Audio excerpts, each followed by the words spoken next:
You ever drive 2 hours through rain that looks like it wants to eat your truck alive, just praying you make it to the one place on earth that still feels like home, only to walk in and find a total stranger in your living room, bolt cutters dangling from her hand, grinning like she just won the lottery? Yeah, that happened to me. My dad's old padlock was lying busted in the dirt, right where he and I put it years ago, and my front door stood wide open like a mouth ready to swallow whatever hope I had left. Inside, my world was tipped sideways. Furniture was dragged out of place, the pictures of my late wife Sarah, my everything, scattered face down on the floor like someone was trying to erase her, too. And right in the middle of it, looking smug as a cat with cream, stood Brenda Kowalski, president of our HOA, queen of the clipboard, murmuring something about community standards like I was the one trespassing in my own life. She had no idea she'd just walked into the middle of a trap I'd spent 3 months building with my own 2 hands and a burning sense of justice. Name's Nate Harmon, 52, widowed, half-retired machinist. Sarah's been gone 4 years now. Cancer took her before we ever got our shot at growing old together. This cabin up in the Cascades? It was her heart, her grandfather's sweat, my father's calloused hands, my last link to a world that made any sense at all. After I lost her, it was the only thing that kept me vertical. Every weekend, I'd leave Tacoma, drive until the city's noise faded, and just breathe in pine, metal, that sawdust air that says you built something real. For a few days, I could almost believe life wasn't just some cruel joke. But then, Brenda moved in. 2 lots over, riding in on a cloud of tech. Stock cash, platinum bob haircut shining, tennis visor-like armor. She arrived in a white Lexus, and before I'd even learned her last name, she'd muscled her way to president of the HOA, saying she wanted to modernize things. What she really meant was control. Her husband's construction business was tanking, and she needed a new way to play power broker. Our old cabins, weathered, stubborn, built by loggers and families who actually cared, were her leverage. It started small. First, a zip-tied notice. Unapproved exterior finish, $2.50 fine. My place has never seen a lick of paint. It's pure cedar, like it's always been. I went over, knocked, explained it to her, nice and calm.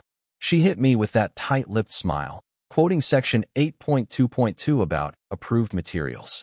Said cedar was unsightly. I pulled out my deed, old as dirt, dated from back before the HOA even existed. She squinted like I'd handed her the Dead Sea Scrolls. Grandfather clause expired 2015. State statute, she claimed. I asked which statute. She said she'd email it. Never did, of course. I paid the fine because sometimes you just want peace, but deep down, I knew peace was over. Next came the noise complaints. My table saw it 2 in the afternoon, somehow violating quiet hours. Then a letter about my dad's '78 Bronco, called it a derelict vehicle. That old truck runs smoother than her marriage, let me tell you. The last straw? She labeled Sarah's wildflower garden, a sea of lupin and paintbrush, the patch Sarah tended when chemo was eating her up, a fire hazard. Every summer, hummingbirds turned that place into stained glass, and Brenda just saw dollar signs. My buddy Glenn, an old fishing guide, leaned in over coffee and said, "She's not enforcing rules, Nate. She's running people off, so her husband's LLC can scoop up their land cheap. She wants you gone." And I swear, something in me went cold and hard right then. 2 weeks later, a certified letter showed up, emergency HOA meeting, $15,000 infrastructure assessment for cabins built before 1990. For cabins, including mine. The inspection? Done by Brenda's nephew, naturally. His report was half lies, half nonsense. Foundations settling, non-GFCI outlets. All stuff that predates the HOA, none of it actually dangerous. The bill gave me 30 days, or they'd file a lien. A lien, on the one thing that still connected me to Sarah. That was my line. I called Rita, a retired courthouse clerk, sharper than any lawyer I've ever met. She glanced at the notice and just started laughing. 6 days notice for the vote, when bylaws require 14. Illegal meeting, all of it void. We sent a letter invoking the cure period, threatened them with a lawsuit for selective enforcement. For the first time, I thought maybe, just maybe, I wasn't alone in this. But Brenda doubled down. She scheduled a re-inspection for the exact day of my grandson Liam's 6th birthday. She'd seen my Facebook post. She showed up with her brother-in-law, a local deputy, claiming an anonymous tip about illegal firearms. Glenn was watching the place for me and told her to get a warrant. She just snapped photos through the windows instead. That night, my cameras caught her nephew sneaking back with a crowbar, actually chipping at my foundation, trying to make damage to justify his own report. I turned the footage over to the police. They called it a civil matter. Civil? My family's home being sabotaged, and that's just civil. I'll be honest, it wore me down. There's this moment, fighting people who just do not care about truth, where you start thinking maybe you're the one losing it. Maybe I should have just painted the damn siding and kept my head down. I sat in the workshop, oil and cedar thick in the air, asking myself what Sarah would do. And I saw her handwriting on an old note, taped inside my toolbox. Don't let bullies win, Nate. Ever. That snapped something back into place. So I dug in. Property records, tax filings, nonprofit forms, anything public. And what do you know, Brenda's cabin had the same violations as mine. But she'd filed for a primary residence exemption using a fancy address over in Bellevue. Fraud. Her husband's LLC? They'd bought 11 foreclosed cabins in 3 years, all after similar harassment. I called Glenn, Jesse, my daughter, and Rita. We became a war council. Rita drafted up fraud motions.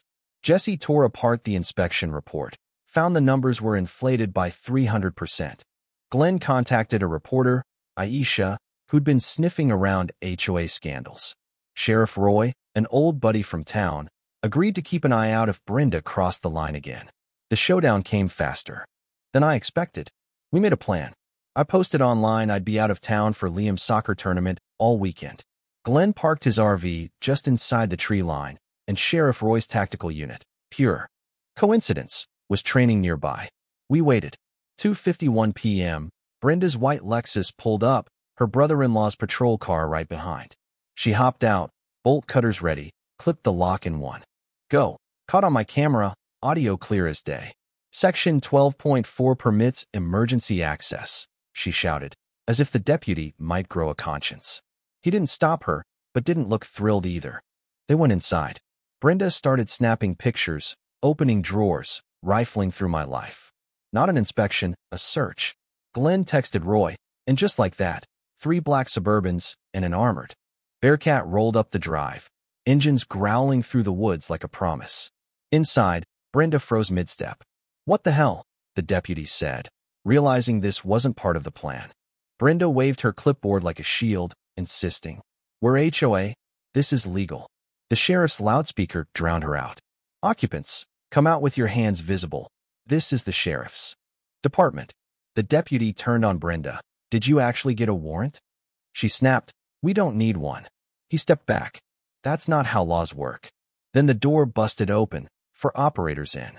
Tactical gear poured in. Brenda shrieked, dropped her phone, screaming, "I'm the victim. The owner's a criminal." They cuffed her and the deputy while Roy reviewed the footage right there. I'll never forget Brenda's face, caught somewhere between disbelief and full-on meltdown. Roy called me. "Nate, you can come home now. We've got everything we need." 3 days later, the emergency HOA meeting was packed to the rafters, 90 residents, 2 TV crews, and more popcorn than a high school football game. Brenda sat up front, pale and shaking, her lawyer whispering damage control in her ear. She read a statement blaming misunderstandings. I stood up. Rita handed me packets, side-by-side copies of the original 1998 HOA charter and Brenda's sneaky 2019 update. The part that protected old cabins like mine, literally whited out. I passed copies down the rows, and you could hear paper shuffling, people whispering. "This isn't about me," I said. "It's about every family she pushed out. 11 cabins, stolen under fake rules." Carmen, a single mom Brenda had harassed, stood up and said, "She called CPS on me because my kids left bikes on the lawn. They asked if I hurt my children over bikes." Her voice cracked.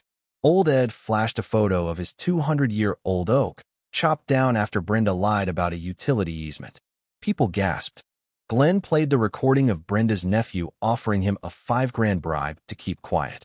Nervous laughter, then hush. Jessie, my daughter, took the mic. "I reviewed the inspection report. It's all falsified. Errors, fake credentials, none of it's real. She handed out her own engineering analysis, 20 pages proving the cabins were fine. Sheriff Roy stood at the back, arms crossed.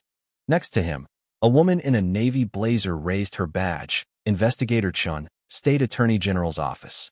We've opened a criminal inquiry into document forgery and financial fraud. The room buzzed. Aisha, the reporter, cut to the chase. Mrs. Kowalski, did you alter HOA covenants to justify liens against properties your husband's company then bought? Brenda opened her mouth, closed it, looked at her lawyer. He stood up, face white. I'm withdrawing as counsel, effective immediately. That was it. The dam broke. Brenda blurted, you don't understand. We were drowning. Derek's business. I was just trying to save us. The cameras caught every stammer. Someone shouted, vote her out. The motion passed, unanimous. Remove Brenda as president. Void every lien since 2019. Independent audit. Unanimous again.